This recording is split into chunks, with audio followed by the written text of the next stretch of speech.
नमस्कार दोस्तों, मैं ओम प्रकाश अवसर आप सबका हार्दिक अभिनंदन करता हूं अपने YouTube चैनल पर। इस वक्त मैं खड़ा हूं कृषि विज्ञान केंद्र कवर्धा पे, और जहां पे हम खड़े हैं अमरूद का बगीचा है और हमारे साथ मैम है उद्यानिकी विभाग से। तो चलिए मैम का नाम पूछते हैं। क्या नाम हुआ मैम, अपना परिचय? मेरा नाम है राजेश्वरी साहू, विषय वस्तु विशेषज्ञ उद्यानिकी कृषि विज्ञान केंद्र कवर्धा। तो चलिए दोस्तों डिटेल पे समझते हैं मैम से कि अमरूद की खेती आप कैसे कर सकते हैं। साथ में इस वीडियो के आखिर तक आप समझ पाएंगे कि अमरूद की नर्सरी भी तैयार कैसे कर सकते हैं। लेकिन उससे पहले कहूँगा, अगर आप हमारे चैनल में पहली बार आए हैं तो हमारे चैनल को सब्सक्राइब कर लें। तरीके ये हैं कि ये जो वीडियो चल रही है, वीडियो के निचले हिस्से पे लाल रंग में सब्सक्राइब का बटन है, तो वहाँ जाकर क्लिक कर दें। बाजू पे बेल आइकन है, तो वहाँ पर उंगली रख दें। इससे हो गए आइंदा जब भी वीडियो पोस्ट होगी तो आपको नोटिफिकेशन मिल सकेगी, जानकारी मिल सकेगी। नमस्कार मैम। नमस्कार।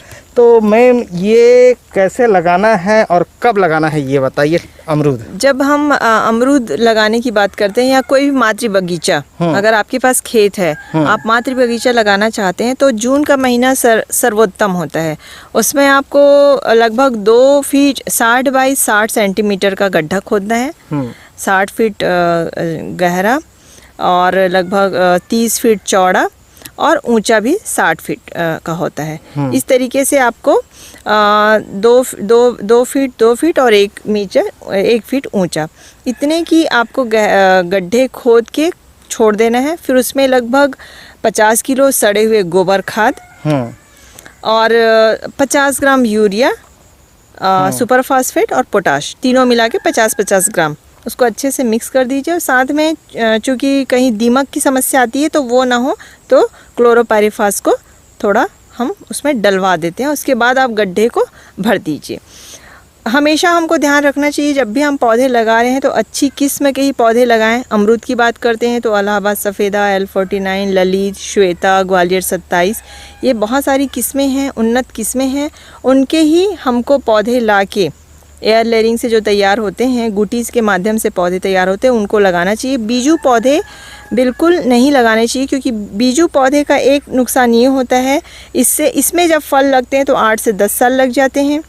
उसके बाद भी फलों का जो हमने खाया है, अगर उसका हम बीज तैयार करते हैं तो एग्जैक्टली वो वैसा ही फल नहीं होगा। लेकिन आप जो वानस्पतिक प्रवर्धन विधि से या गुटी से तैयार पौधे लाते हैं तो जैसा आपका फल पिक्चर में दिख रहा है वैसे ही फल आपको 3 से 4 साल में फलन शुरू हो जाएगा। और कम हाइट के पौधे जिसमें आप अगर खेत के अंदर लगाते हैं तो और भी क्रियाएँ और भी फसलें कर सकते हैं आसानी से। मतलब जैसे ये कितना में लगा होगा मैम, इसका कितने दूरी पे है ये 5 बाई 5 मीटर की दूरी पे है, पौधे से पौधे और लाइन से लाइन। तो उसके बीच में और भी आप फसलें लगा सकते हैं, जैसे आप धनिया, मेथी और टमाटर, मक्का, ये सब फसलों को आप ले सकते हैं जब तक कि इनमें फलन शुरू ना हो। और इसके बाद भी क्या है, एक फ़ायदा ये होता है कि आप जनवरी के बाद जब फल ख़त्म होता है तो आप इसकी छटाई कर दीजिए पौधों की, तो आपके पास फिर 6 महीना सीज़न होता है। आप उस 6 महीने में फिर से आप फसल ले सकते हैं। आप इसको अच्छे से हर साल इसको प्रूनिंग करनी चाहिए। एक शब्द इस्तेमाल होता है इसमें अमरूद में, प्रूनिंग करना।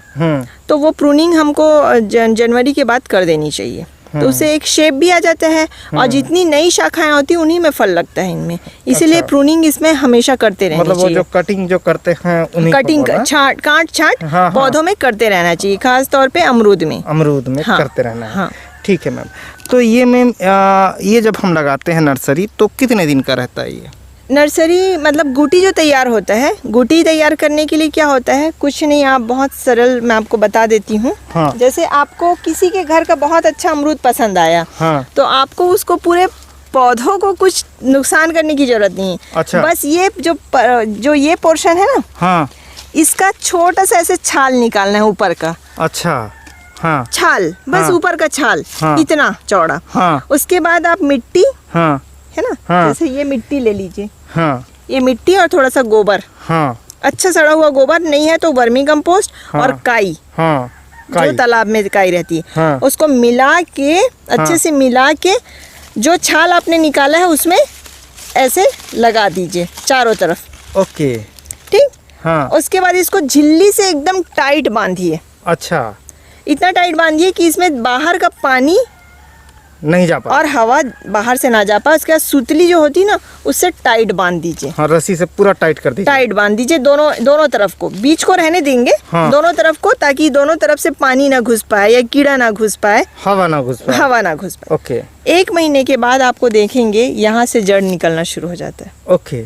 जिस पोर्शन का छाल आपने निकाला था वहाँ पर जो मिट्टी दबाए थे वहाँ से वो जड़ आती है। हाँ। 1 महीने बाद आपका जड़ आ गया, आप इसको शाखा को काट दीजिए। हाँ। आप वहाँ देखिएगा नर्सरी में वो शाखा को आप बैग जहाँ पर मिट्टी भरते हैं, काले बैग, हाँ। उसमें लगा दीजिए। 1 महीने बाद आपका नया पौधा तैयार हो गया। इस तरीके से नर्सरी भी जनरेट हो गया। नर्सरी भी पूरा जनरेट हो सिस्टम गया। दिखाएंगे उसका अलग हाँ, से। हाँ। पूरा नर्सरी भी जनरेट हो गया, आपके पौधे को कोई नुकसान नहीं हो। और वही नर्सरी 3 साल बाद आप कहीं भी लगाएंगे, हाँ। मतलब जब भी आप लगाएंगे 3 साल का जैसे ही पौधा हो जाएगा वो फलन देना शुरू हो जाएगा। हाँ, लेकिन अगर आप बीज से तैयार करते हैं किसी हाँ, का बीज, हाँ। तो वो बहुत लंबा समय लेता है। एक तो पौधा उगने में भी समय अनिश्चितता रहेगी कि पता नहीं वो पौधा उगेगा कि नहीं। अगर उग भी गया तो उसका फलन 8 से 10 साल लग जाएगा। हाँ हाँ हाँ हाँ। तो- आपने एक चीज़ बड़ा अच्छा बताया जो बताया, कई महिलाएं दूसरे के घर बैठने जाती है या मेहमान जाती हैं, तो उनको उनके घर के पौधे बड़े पसंद आते हैं, तो वो बोलती है हमको दे दो। बोलती है ना। तो ये तोड़े उधर से तोड़े, तो मैडम ने पूरा तरीका बता दिया कि अपने किचन के लिए इस तरीके से हाँ, बिल्कुल। आप ले सकते हैं, अपना गार्डनिंग बिना कर किसी सकते को हैं। नुकसान किए। आप अगर उनके घर में मिट्टी लगा देंगे तो उनको तो कोई दिक्कत भी नहीं कोई होगी, दिक्कत नहीं होगा। कोई पौधे का नुकसान नहीं। हाँ। बस आपने एक यहाँ से काटा, ले लिया एक डंगल, आपका भी काम हो गया और वही फल आपको 3 साल बाद मिलने लगेगा। 3 साल। तो मैम ये अभी फलने कब लगेगा? जैसे नर्सरी हम कर देते हैं उसके बाद ये अमरूद कब फलने लगता है? अब नर्सरी लगाने के बाद 3 साल बाद आपको फलना शुरू हो जाएगा। फलना चालू हो जाएगा। और ये इसकी हम अगर लाइफ की बात करें तो अप्रॉक्स कितना लाइफ होगा इसका? ऐसा इसका कुछ तो 50 साल तक है, 50 कोई साल तक दिक्कत है। नहीं है। लेकिन बस ध्यान ये रखना है कि इसमें विल्टिंग बहुत जल्दी आती है, मतलब उकटा रोग आता है। अगर कहीं पानी भराव की स्थिति बनती है ना, तो इसमें एक समस्या आती है अमरूद में कि जल भराव वाले क्षेत्र में इसको नहीं लगाना चाहिए। अच्छा। तो आप चाहें तो मेड़ पे लगा लीजिए। छत्तीसगढ़ के जैसे हमारे यहाँ बात करें धमतरी या पाटन के एरियो पे, तो वो खेत जो है धान बेस हैं, चावल बेस हैं, पानी से भरे रहते हैं, तो वहाँ मेड़ पे लगा सकते बिल्कुल हैं। बिल्कुल, मेड़ बहुत अच्छी जगह है जहाँ पर आप अपनी मनपसंद फलदार पौधे लगा सकते हैं। और एक जो भ्रांति है हमारे छत्तीसगढ़ में वो ये है कि छाया मिलती है तो हमारे उसके नीचे के नहीं उगते हैं फल।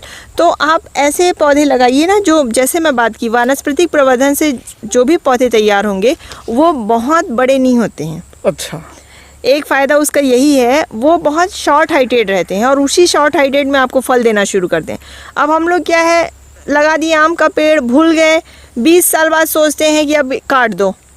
तो हम जो बीजों से तैयार करते हैं ना, उसका नुकसान यही है। अक्सर देखिएगा जितने मेड़ में हमारे जो पूर्वज लगाए हैं वो इसी तरह के लगाए हैं। आप अगर खेती करना चाहें आज के समय में तो मेड़ पे एकदम निश्चिंत होकर लगाइए। और गुटी और वानस्पतिक प्रवर्धन से जितने भी तैयार हैं, चाहे नींबू हैं, चाहे सीताफल हैं, आप देखिए हमारे ऑर्चर्ड में कहीं ऐसा लग रहा है कि उसके नीचे के अलावा कहीं पर छाया है, कहीं छाया नहीं है, कहीं छाया नहीं, उससे कोई नुकसान नहीं है। हाँ। आपको उसको कैनोपी को काटते रहना, कटाई छटाई कीजिए समय समय पे, आप उसको छोड़िए मत।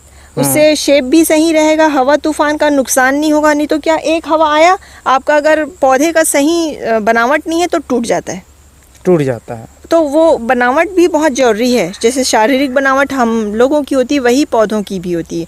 उससे धूप, तूफान, पानी, इन सब से बचाव करने के लिए इस तरह से कटाई छटाई करते रहना। वार्षिक खाद प्रबंधन कीजिए। मेड़ बहुत अच्छी जगह है जहाँ पर आप अपने शौक की सारी चीज़ें लगा सकते हैं। अच्छा मैम, इसमें कीटनाशक वगैरह का भी इस्तेमाल करते हैं कि कैसा है? अमरूद की बात करें तो कीटनाशक का इस्तेमाल बहुत कम होगा। अगर आप अच्छी किस्म लगाते हैं तो इसमें बहुत ज़्यादा कीट का प्रकोप नहीं होता है। नहीं होता है। अब मैम ने बताया कि मेड़ पे लगा लेना, और अब मेरा क्या है प्रैक्टिकल वाला काम रहता है, तो मैंने कईयों को सजेस्ट किया कि मेड़ पे अमरूद लगा लो। तो भाई साहब लोगों ने कहा कि हमारे यहाँ बेंद्रा ज़्यादा है। तो भाई बेंद्रा ज़्यादा है तो अभी हम बाढ़ के वीडियो लगाहन 25,000 में 5 एकड़ में जो इलेक्ट्रॉनिक वाला बाढ़ है वो लग जाता है, वो लगा लेंगे तो बंदर क्या शेर नहीं आएगा।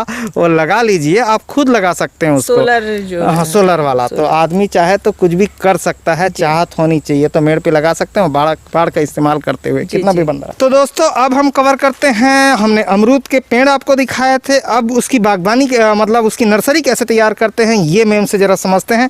हाँ मैम, इसका नर्सरी जो विधि बताई थी वो काटने वाला, छीलने वाला, गुटी विधि, हाँ उसी से ये तैयार हुआ है। उसी से जब उसमें जड़ आने लगते हैं 1 महीने बाद, हम जो झिल्ली रहती है उसमें दिखने लगेगा जड़ व्हाइट कलर का, तो आप समझ जाइए कि हमारा नया पौधा तैयार हो गया। तो हमको नीचे से उसको, जहाँ पॉलीथीन लगाए थे उसके नीचे से काट लेना है, और काट के जैसे पॉलीथीन में भर लेना है अच्छे से मिट्टी, थोड़ा सा वर्मी कंपोस्ट या सड़ा हुआ गोबर खाद, रेत, ये सबको मिला के बढ़िया पॉली बैग भरना है। उसके बाद इसमें पानी से अच्छे से इसको तराई कर लेनी है ताकि मिट्टी सुखा रहे। उसके बाद जब हम वहां से लाएंगे पौधे, तो उसी समय उसकी झिल्ली निकालनी, पहले से झिल्ली निकाल के जड़ को खुला नहीं छोड़ना है, तुरंत उसकी झिल्ली निकालेंगे, पानी में डुबाएंगे, उसके बाद फिर गीले गीले मिट्टी में इसमें लगा देंगे। पहले क्या होता है, ये जैसे देखिए अभी 1 महीने का पौधा है, जब लगाएंगे तो ये शाखा पहले अपने पुराने पत्तियों को छोड़ती है। अच्छा, ये जैसे पुरानी पत्तियां हैं, ये पहले सूखेंगी, यहाँ से वहां हो जाएगी। हाँ, ये पूरे सूखेंगे ऐसे, पत्तियों को जैसे है वैसे लाके आपको डंगाल सहित लगा देना है। तो पुरानी पत्तियां ऐसे सूखेंगी, इस तरह से देख रहे हैं आप, सूख रही हैं, ये है ना। उसके बाद यहाँ से देखिए नई कोपले निकल रही हैं। अच्छा, ये नई निकल रही है। हाँ, ये नई कोपले इस तरीके से निकलेंगी। तो कई बार किसान भाई ये डर जाते हैं कि अरे ये तो सूख गया, तो ये 1 महीने का टाइम लेता है। आपको लगातार इसमें पानी डालते रहना है, सूखा नहीं छोड़ना है, फिर ये धीरे से पुरानी पत्तियों को छोड़ेगी, उसके बाद नई कोपले इस तरह से निकलेंगी। आप ये, अब आपका नया पौधा बिल्कुल तैयार है, आप इसको खेत में लगा सकते हैं। ओके, इस तरीके से ये रेडी हो जाता है। तो मैम ने नर्सरी कैसे तैयार करें ये भी किसान भाइयों को बताया, साथ में अमरूद किस तरीके से आप लगा सकते हैं मेड़ों पे, खेतों पे, और अपनी आय बढ़ा सकते हैं ये बताया। तो कमेंट बॉक्स पे मैम को धन्यवाद जरूर कहें, थैंक यू जरूर कहें। थैंक यू, आपका भी धन्यवाद। मैं ओम प्रकाश सर, बहुत धन्यवाद। धन्यवाद मैम।